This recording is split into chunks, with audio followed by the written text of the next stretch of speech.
Sunday morning. With us today is Michael Cohen, WABC's new great host, and I guess he was an attorney for President Donald Trump, and he worked for the Trump Organization for 8 to 10 years, I guess? Actually, more than a decade, but who's counting? Who's counting? President Trump gave a great speech the other night, and I'd like to get your comments on it. You know, one of the things that I intend to talk about on my show, which is coming up at 5 p.m., When You Know, You Know, and something that I wrote in my Substack. What really bothers me the most here, John, is that I've spent enough time around Washington to know one true thing, and that's the loudest voices rarely care about the truth. I want you to think for a second. At some point in time, before the president even finished his speech, before he was even halfway through the speech, they were already out there turning around and knocking him.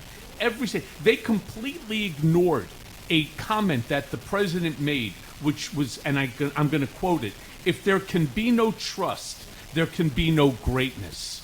That fact is hard to disagree with. In fact, you can't, right? I mean, if there can be no trust, there can be no greatness. How do you argue with that? Instead, you had every single talking head, whether it was on the far left side or even some that were just slightly left of center, attacking the president on something which cannot be refuted.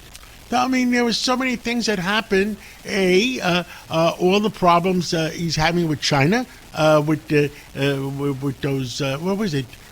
How many votes? 22 million or 22,000? Or what was it, 220,000? Yeah, 220,000. You know, he's got a specific point that he's trying to drill home. But China is also fentanyl coming from Mexico. Sure, well, China is the manufacturer of the fentanyl. And coming also so many other things. I mean, there's a whole list of things that me and you talked about, buying all that land next to our military bases, agriculture, spying. The fact is, the baby factories they have, and the theft of intellectual property rights here in America, and I guess placing professors in schools, that becomes a problem. Of course it does, because their goal is to change our ideology. Their goal is to change how America looks at itself. Trump is 100% right when he turns around and says that China is not just our biggest adversary. Their goal is to take America apart every single day. And they do that as well through manipulation. When they control the data, you then control the vote. When you start having China, for example, paying American institutions or individuals to promote false information, and they do it with such a ferocity that people cannot get away from this newfound fact. That's all people start talking about. So you don't need to use a firearm. You just need to use media. And the same thing is all that. Who is that Chinese American billionaire? Is China funneling a lot of money through him?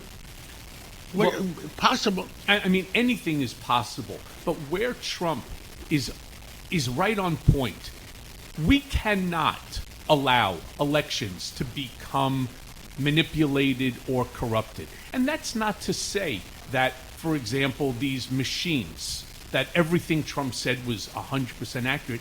What he's saying is that our system, our electoral system, how we go about our elections, they're compromised. What's the problem, John? You're a businessman. You've been a businessman your entire life. If something is not 100% right, what do? You try to fix it to make it 100% right. What's wrong with Trump saying that our system, like our immigration system, needs revamping? That was basically the essence of the message that I took from yesterday's commentary, or I should say Thursday's commentary by the president. That we need to look into it and we need to fix it because it is broken. Plain and simple. I understood. And tell us, you're going to be on at 5 o'clock tonight, Sunday night? Yes, I am. Who are you having on tonight? So the 5 o'clock show, When You Know, You Know, is going to start with Alan Dershowitz, our constitutional law guru.